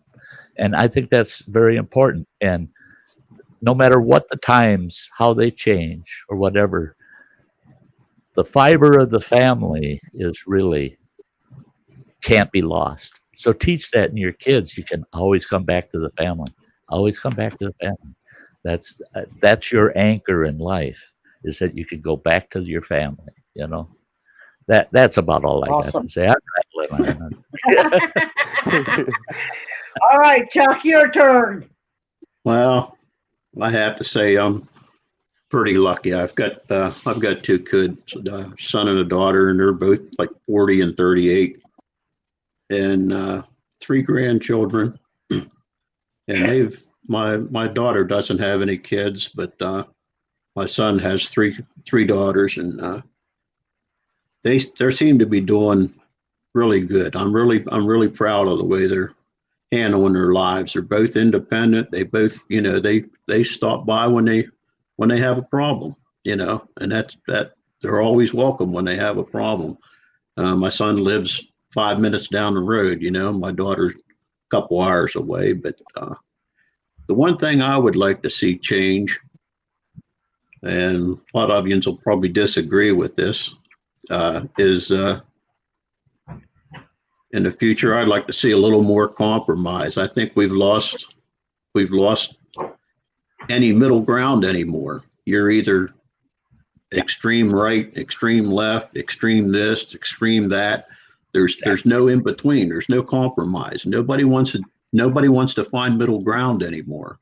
And I think that's one of the biggest problems we're going to have as these kids are learning this, that as they're growing up, that I either have to be this or I either have to be that. I can't be in the middle, and I see a problem with that in the future. You have to learn to work together and give a little bit. And well, we sure aren't setting very good examples right now. So I don't know. That's to me, that's one thing I'd like to see change. But, totally agree. Mhm. I like that. Yeah. Yep. There's nothing. If, Go ahead. no, you go ahead. Oh, I was just going to top Chuck off with there's absolutely no reason any one of us can't let somebody else be themselves. We should all let each other be ourselves. That's what adds color to our life, is someone being just a bit different than you, and you being willing to listen to what they have to say, and they're willing to listen to you. Yeah. What's so hard about that? It really isn't that difficult. I don't have to hate you because I disagree, Exactly. Yeah. Yep. So my question, I always thought in my life that I would become a scientist. Well, I got bored in school and decided I'd rather go hang out somewhere else, and stuff like that. So what I want to know is, what would you give now as advice to your 13-year-old self? Okay, because they say that around your 13 years of age is when actually your life starts to shape. That's when you start to think for yourself. That's when your rebellious years come in and all this stuff. What would you tell your 13-year-old self to either change or do to help the world, I guess? You know what I mean? So, Kira, if you could do anything different, what would you tell your 13-year-old self to do? To help the world? No, to help yourself. To help yourself. Okay. Because you can't really. I mean, you're only Yeah. responsible for yourself, right? So what would you change? What would you tell your 13-year-old self to change or whatever? Oh goodness. Can you come back to me? Sure. Go ahead, Corey. Probably try not to let too many people like step on you or take like I don't know too much control of what you choose or influence you in your choices in life. Because I noticed when I was a teenager, when I was 13, there was a lot of influences or a lot of bad influences that occurred to me when I was in high school, and there's a lot of choices that I should have just avoided, or a lot of experiences I should have just avoided. So, Okay. that's probably what I would probably tell myself. Definitely, is just be careful when just make sure you double check who you're talking to. Double check who you're being around, because people don't really reveal themselves to you until you really actually find out who they are. I mean, it could be a week after knowing somebody, it could be years after knowing somebody before you actually know who somebody is. So I mean, I've had plenty of friends I've had that it just completely turned on me, or just completely disappeared, or all sorts of stuff. So people aren't really my forte, I guess. So, but no, I was gonna bring up with Chuck and like having the third door or just different like options. I voted for my first time this year, and here in South Dakota, there's no write-in ballot for the president, so you can't really vote for who you want to vote for. There was 3 choices though, but a lot of media doesn't tell people that there are more than 2 people. If people realize, oh, there's a third door, instead of voting for Trump or voting for Biden or voting, for the people that media broadcast, because, like for instance, Jo Jorgensen, she could have debated, but media didn't let her. I mean, there could have been a third door, but nobody knows about that third door because she never got to debate. And anybody who runs for president should have that opportunity to debate, because of the fact they're taking their time and pretty much using their life to help them make what they think would make the country better. And I feel like that everybody should have a voice to debate, definitely. But I mean, yeah, I definitely think that they should broadcast that there is a third door, different options, especially in South Dakota, because 5, 6, 7, yeah, because in South Dakota I can't write in who I want to be for president, because I know in Chicago you can write in Mickey Mouse if you want. Yep. I mean, you can write who you want because it's a write-in ballot. Here we don't have that choice. So there's so many restrictions. So you're saying you would tell your 13. So are you telling your 13-year-old self to go into politics, Corey? Is that what we're saying? No. I was backtracking on a different question that Chuck had, or just backtracking a little bit. But no, like I would just tell myself, just be careful who you're talking to.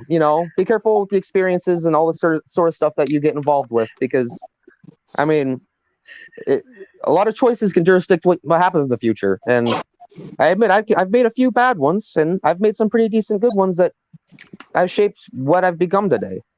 So, yeah.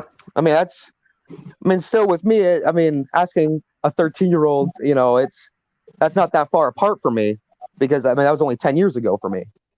Whereas for someone who's had more experience in life and has gone through aging and that sort of thing, just with life in general, you kind of become, you have a certain friendship with life at that point to where you would have more advice to give a 13-year-old versus someone, be young like me. But yeah.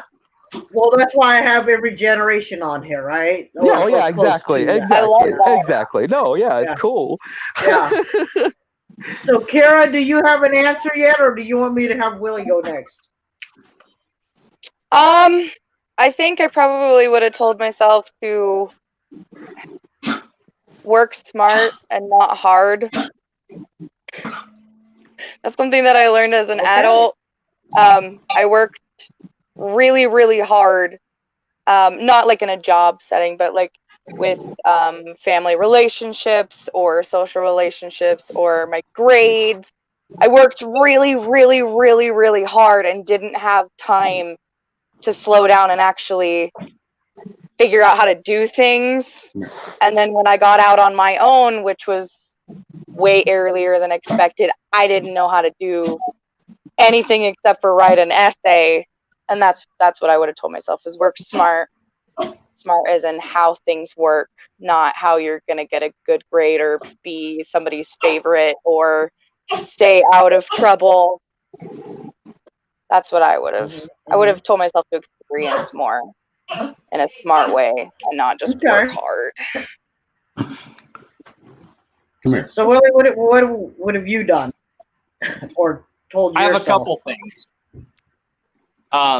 First, all these people that I was trying to impress when I was 13 to become friends, you'll never see again. Don't waste your time and effort. Right. Also, you be flexible. Nothing ever goes the way you plan, or at least in my life.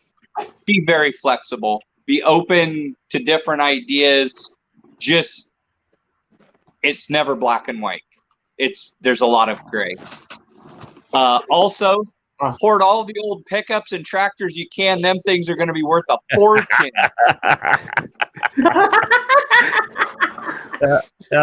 But you already do that, though. You do that. You don't know how many vehicles I have owned. That's a very small portion in my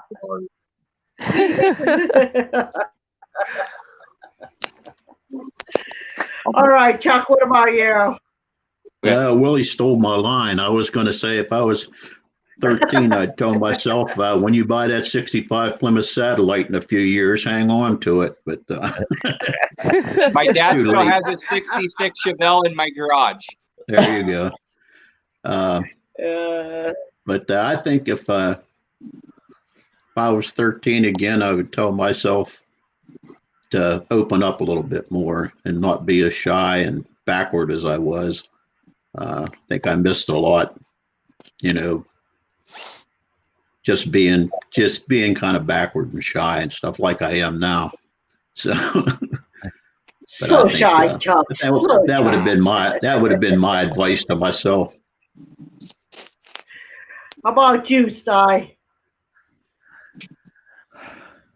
This is gonna, some people it might not sound quite right to them, but if I ran into my 13-year-old self right now today, first thing I'd say is, "Oh, you little ass," and second of all, I'd say, just keep doing what you're doing. Every opportunity that goes by, doesn't matter what you're doing today. If that one looks like it's interesting to you, jump on that wagon. I'm turning 64, and I swear by it. I have lived 6 lifetimes simply because I was one where I didn't judge my opportunities as how gainful is that going to be. I judge my opportunities as experience. I need to experience that. I see it. I actually had a job in the 1970s that was paying almost twice what your average person was making. And I saw an opportunity that paid less than half of what most people were making, but I had never done that. And it interested me so much. I gave up the good job and took that low paying job. And I loved that job. I loved that job. I didn't work it very long, but I worked it long enough to get that experience. And I walked away from it saying, yes, sir. And that job was operating heavy equipment. It never came back to be my benefit until 20 years later. And then all of a sudden I was thrown into a position where I didn't have a choice but be a heavy equipment operator. And well, by golly, I had a year's experience in that. I didn't get paid well, but now I'm getting paid a ton of money to operate a cat, but that's it. When I was 13, my pop passed away when I turned 12, 9 days before my birthday. And by the time I was 13, I was making what your average adult was making in a full-time job. By the time I was 14, 1971, I made that year alone, I made $27,000. That was 3 times the average household income at the time, and I was 14 years old. So my 13-year-old self, I'd have to tell my 13-year-old self, keep your eyes open for the next opportunity and jump. Don't let that wagon get away. Jump on it. Awesome. That's just the way I was, and I don't think I really wouldn't want to change a thing. Oh, I had some of the worst hardships. That's why I say I lived 6 lifetimes. I've been to the top, to the bottom, to the top, to the bottom. But it's because the top and bottom didn't matter. It was all those experiences in life.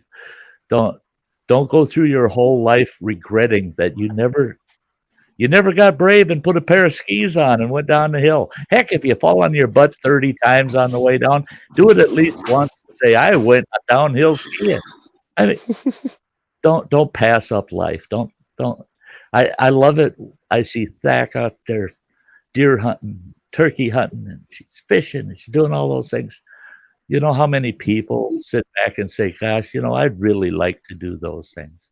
Well, then go do it. Don't talk about it. You need to do it.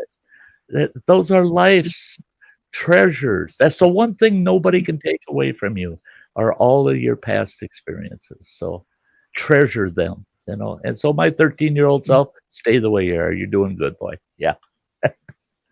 All right.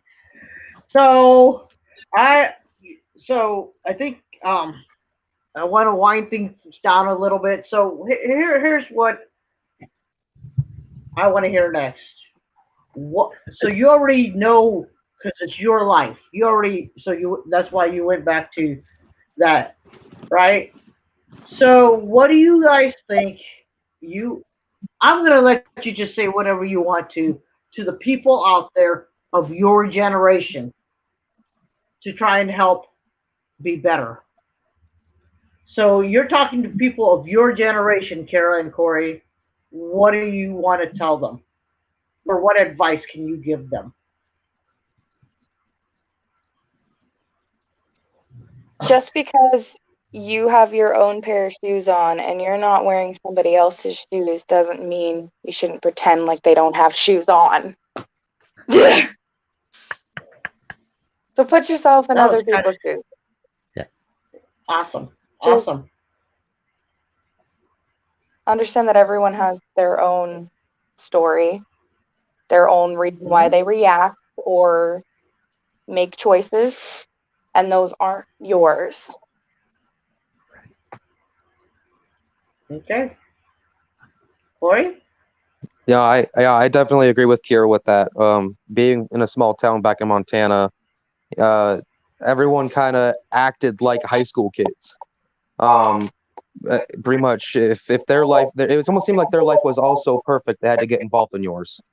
And that's almost how high school kids act, is they think their lives are all so perfect, they got to get involved in yours. Just to add drama. I mean, a lot of the time, you just got to deal with what's going on in your own life, and don't go and help someone else unless they ask you for it. There's been a lot of times people tried helping me, and I didn't need help. I personally think I have to solve my own issues in life. And everyone thinks they need help all the time. And don't ask for help unless you need it. There you go. I mean, there you go. yeah. Yep. Willie. Be open-minded. You're not always right or wrong. There is a lot of gray. It's not always black and white. There is a lot of gray.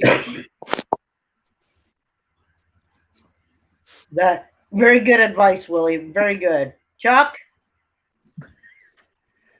Well, I'm 69 years old, and I figure at this part of my life I'd be coasting. It doesn't look like it's going to work that well. But I think I'd tell people my age, just enjoy life. You worked for it. I mean, I worked all my life, and I darn well plan on making the best of what I got left. I'm going to do what I want to do, and people my age, I think, yeah, you have to get involved and you have to do things, for other people and stuff. But by the same token, I'm going to live my life. I'm going to, you have to live your life and be happy. So that would be my advice. All right. Sty? Yeah, folks, mine and Chuck's ages, I guess my best advice is plan on dying at 135. Okay? That's my plan. That's my plan. I'm going to die when I turn 135. It'll be at my birthday party. I want a card from that if I don't make it. Because, everybody says, oh, live your life to the fullest because tomorrow's not promised. Well, of course, it's been that way since the moment I took my first breath. I was born with the intention that someday I'm going to be gone. I don't know when that'll be, but doggone it, I'm going to live and plan on living to be 135. And at my age, people ask me, well, what are your plans? And I start telling them my plans. They go, God, are you even going to live that long? I said, hell, I don't know. But I'm going to plan on it. And if I don't get there, sometimes plans don't work out. But don't give up. Never give up. I don't care how old you are.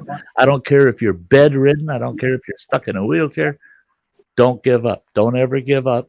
Quality of life is made by the person, not by everything around them. It's made by you. Your quality of life is your responsibility, nobody else's.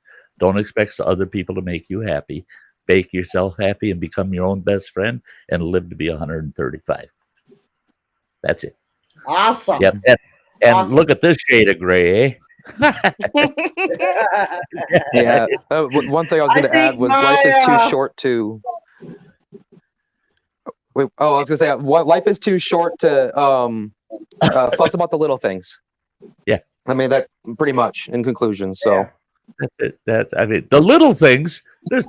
There's so much of that to go around. Right. You don't have to worry about the little things because they're always going to be there. Yeah. Your plans, though, those are things that you got to work for. You got to head for. All those little things, they'll show up whether you want them or not. I like that. I like that, Corey. I like that. I think my word of advice to people would be a little bit more tolerant. Don't be offended by everything. I mean, gosh, I said I would not be offended if somebody told me, hey, you're an Asian, you must be good in math. Right? I wrote that. Okay, and you know what happened? That someone read that and emailed my executive director and said that I was being a racist. So it's like, come on, have a sense of humor. You're good at math. I suck at math. So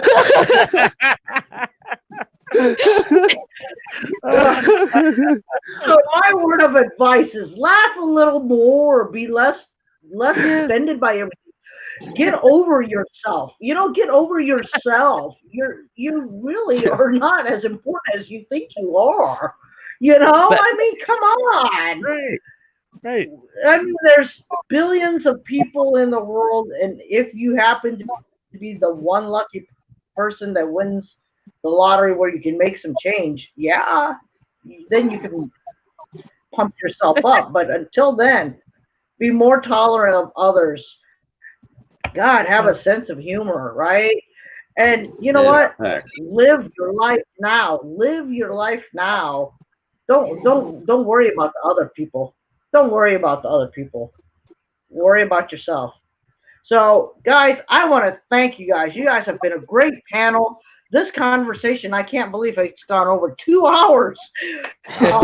But I mean, but I picked you guys for a reason.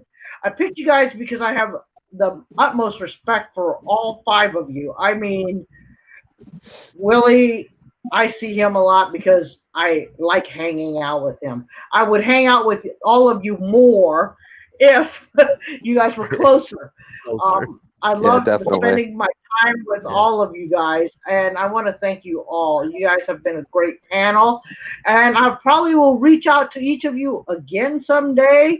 But until then, I want to thank you guys. You have my utmost respect and love.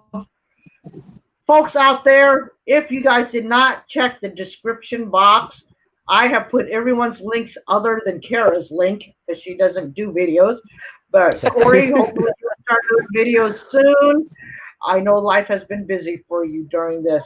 Guys, again, thank you so much. I appreciate each and every single one of you. And everybody on the side chat, thank you so much for tuning in. Next Tuesday, we were debating on whether or not we were going to have Christmas. I mean, was going to have a chat or not. We are going to have a chat, and I think it's going to be different religious beliefs on Christmas since it's Christmas week. How about that, huh? So there might be some Hanukkah going on or whatever. I don't know. Party time.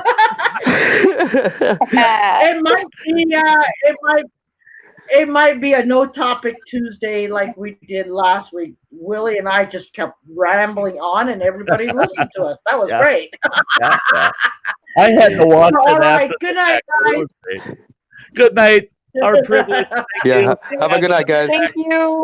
Good night, everybody. It was good seeing you all. Yes. It was great seeing all of you.